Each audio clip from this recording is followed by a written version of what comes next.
그렇다 했는데 잘릴 것 같습니다. 안녕하세요. 땡입니다. 저번에도 제가 공지를 올렸다시피 이번에 수련생 1기를 만나서 인터뷰 해보려고 합니다. 일단 인터뷰 응해주셔서 너무 감사드리고요. 질문이 생각보다 아주 많이 들어왔어요. 그 질문을 토대로 얘기해드리려고 합니다. 일단 선생님 만나서 반갑습니다. 실습도 하시고 수련도 하셨으니 선생님 소개 간단하게 부탁드리겠습니다. 안녕하세요. 저는 작년에 수련 학교사회 복지사. 그래서 저는 1기로 참여를 했었고 현재는 초등학교 지역사회 교육 전문가로 일하고 있습니다. 만나서 반갑습니다. 수련은 1000시간으로 진행이 되어 있는데 어떻게 좀 나뉘어져 있는지 구체적으로 설명해 주실 수 있을까요? 세 가지로 나눠져 있어요. 네네. 830시간은 현장에서 실천하는 시간, 그리고 150시간은 이론, 교육, 그리고 20시간은 학술대회 같은 것들을 참여하게 됩니다. 직장을 다니시지 않으면서 수련을 하신 거죠? 수련과 직장을 병행할 수는 없고요. 주 이틀 근무하시는 직장이라면 가능할 것 같기도 같습니다. 수련 방문 날짜는 선생님이 정하시는 건지 아니면 슈퍼바이저 선생님이 정하시는 건지 요일을 정하는지가 좀 궁금하다고 하셨어요. 수련 학교에 따라서 달라질 수 있는데 저 같은 경우는 수련 지도자 선생님이랑 저랑 이제 상의를 해서 결정을 했던 것 같고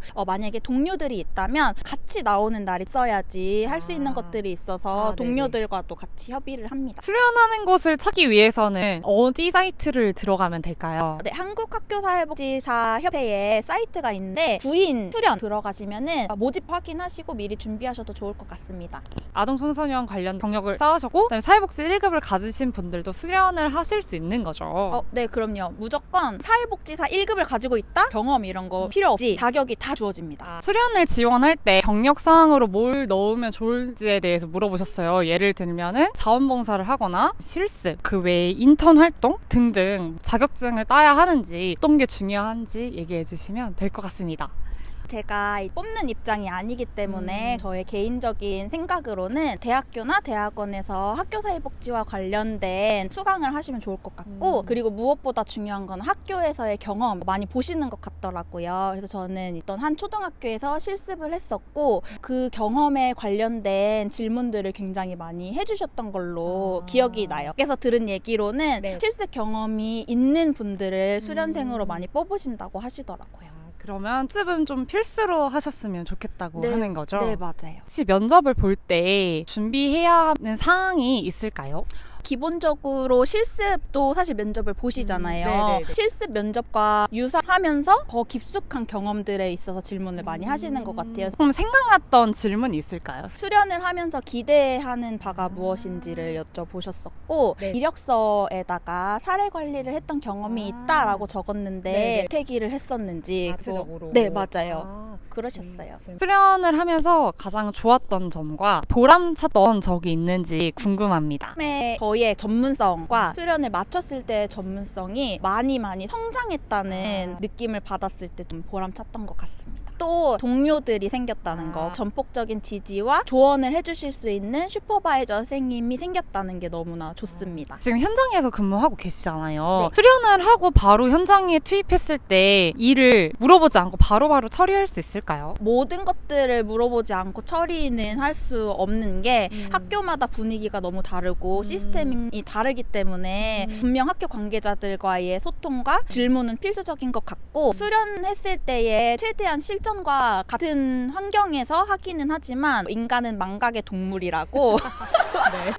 또 까먹고 이거 어떻게 썼지 하면서 동료들과 주변 선배님들께 많이 물어보고 있습니다. 수련을 하면서 가장 힘들었던 순간이 언제였는지 얘기해 주실 수 있을까요? 수련생이 경제적으로 받으면서 하는 게 아니기 때문에 경제적인 상황이 가장 어려웠던 것 같습니다.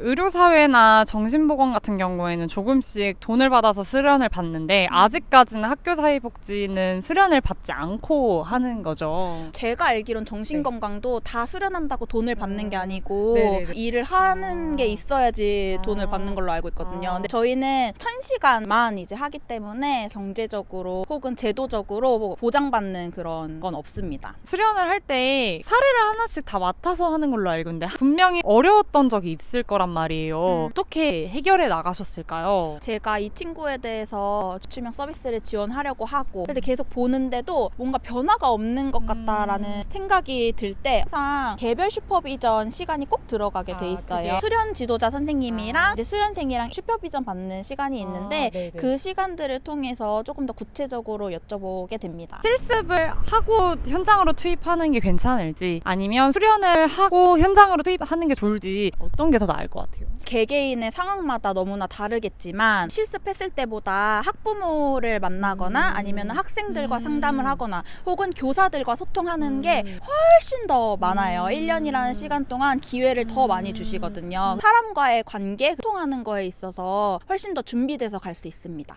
수련생들을 뽑는 경쟁률이 굉장히 치열하다고 했는데 선생님 때도 굉장히 치열하셨을까요? 저는 이제야 되고 나서 처음으로 수련생을 뽑는 1기였잖아요. 그래서 사람들의 관심이 높아서 경쟁률이 그래도 꽤 있었다고 들었어요. 점점 좀 줄어들 수 있을까요? 그건 잘 모르겠지만 그때는 서울에서 2학교였고 네네. 2기 때는 서울의 3학교에서 모집을 했다고 들었어요. 그래도 늘어난 만큼은 그렇지 않을까요? 조금 희망이 조금씩 보이기 시작한다고 했습니다. 수련생으로 뽑힌 이유는 뭐라고 생각이 들까요? 제가 생각해서 뽑힌 이유는 실습 경험? 또 어느 정도 학교의 분위기라든지 어떤 걸 해야 되는 건지를 대강 알고 들어간 거기 때문에 그런 것 같습니다. 지필평가와 수련평가를 준비할 때 어떻게 준비하셨는지 궁금합니다. 슈퍼바이저의 평가로 인해 떨어지는 거는 없습니다. 대신에 네네. 수련이 다 마치고 나서 마지막으로 필기시험을 보게 되는데 필기시험이 적정 기준 이상을 넘어야 합격하게 됩니다. 시험 같은 경우는 아동청소년, 학교사회복지, 교육복지 전반적인 내용에 대해 나오게 되니까 공부하세요! 책을 참고하시면 되는 거죠. 아동복지론이나 청소년복지론, 학교사회복지론 과목에 있는 책을 공부하시면 될 것 같다고 했습니다. 1기 수련생 선생님들하고 만남을 가질 수 있는 그런 장이 있을까요? 2기 수련생들과는 한 번은 만날 것 같아요. 선배와의 만남이 준비되어 있다고 들었거든요. 만나면 인터뷰 봤다고 얘기해 주시면 될 것 같아요. 네. 수련을 하시고 정규 TO가 가능한지, 정규 TO 전에 기간제로만 또 해야 되는 게 맞는 건지에 대해서 물어보셨습니다. 서울 같은 경우는 명칭 자체가 사회교육 전문가인데 공채로 들어가기 위해서는 관련된 경력이 2년 있어야 돼요. 네, 수련은 경력에 들어가지 않습니다. 2년 더 근무를 하셔야 됩니다. 앞으로 수련을 하실 분 한마디만 부탁드리겠습니다. 학교사회복지사를 꿈꾸고 계시는 여러분들이 어떤 마음으로 꿈을 꾸게 되었는지 궁금합니다. 저 같은 경우에는 일반 회사를 다니다가 학교사회복지를 꿈꾸게 되면서 대학원을 나오고 수련생을 거치고 긴 시간 동안 아무런 직장 없이 시간을 거쳤는데요. 그럼에도 불구하고 안정적인 직장에 가지 않았어요. 학교 현장에서 아이들과 만나는 그 순간들, 그 가정, 그 선생님, 관계자들과 만나는 그 모든 순간들이 너무너무 기쁘고 너무너무 행복하게 하고 있기 때문에 절대 후회하지 않고 하고 있습니다. 분들도 꿈을 향해 어느 정도 각오를 하시긴 하셔야겠지만 네, 저는 너무너무 응원합니다. 선생님이 원래 사회복지 현장 아예 아니셨잖아요. 계열 자체도 수학과 관련된 거였는데 회사를 다니시다가 사회복지 현장에 왔고 그리고 많은 분들이 이거에 대해서 고민도 많이 하시고 있어서 저는 항상 100살까지 사는 인생이어서 저는 선생님들이 한번 하고 싶은 거는 하고 아 이건 아니다라고 결정하시는 게 제일 좋지 않을까 생각이 듭니다. 선생님이 1기 수련생인 만큼 정말 대단하신 분이에요. 책까지 만들어 주셨는데요. 간단하게 책 어떤 내용인지 얘기해 주실 수 있나요? 저희가 수련생 해야 하는 일 중에 하나가 그 날의 일지를 작성을 하게 됩니다. 그 일지들을 차곡차곡 모아서 한 권의 책으로 만들었습니다. 이번에 이벤트를 아주 간단하게 해드리려고 해요. 아래 댓글로 왜 이 책을 받고 싶은지에 대해서 써주시면 추첨을 통해서 2명을 선별해서 이걸 배달로 드리도록 하겠습니다. 그리고 추가로 전교생 대상으로 막 이벤트 같은 걸 했거든요. 그들이 가장 반응이 뜨거웠던 선물 이거랑 같이 포함해서 드리도록 하겠습니다. 그래서 아래 댓글로 마구마구 작성해주세요. 출연 지도자 선생님께서 유튜브를 개설하셨는데 놀러 오셨으면 좋겠습니다. 채널은 서울 하사사 오피셜. 그 선생님이 저랑 정말 친분이 있는 게 선생님도 숭실대학교 대학원이시거든요. 그래서 또 정고은 교수님과 인터뷰했던 게 있는데 그거보다 조회수를 더 높이고 싶다 했다고.